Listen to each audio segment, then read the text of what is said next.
1863 থেকে 1913 সঙ্গীত জগতে আবির্ভাব ঘটে দ্বিজেন্দ্রলাল রায়। তার লেখা ঘন ঘন পুষ্প পড়া গান শোনাবে আমাদের সংসারটি ভিতরে।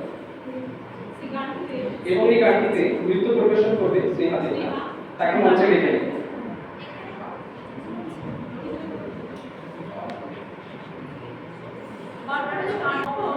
অনুষ্ঠানের মাধ্যমে আমি সবাই সব রকম পাঠ্যক্রমের দিক দেখার চেষ্টা করছি। গান এবং ভাস্করের মাধ্যমে কবিতা আত্মিক আসলে ডান্স পারফরমেন্স একটি আছে পারফরমেন্স আছে। গানটি ঘন ঘন পুষ্প পড়া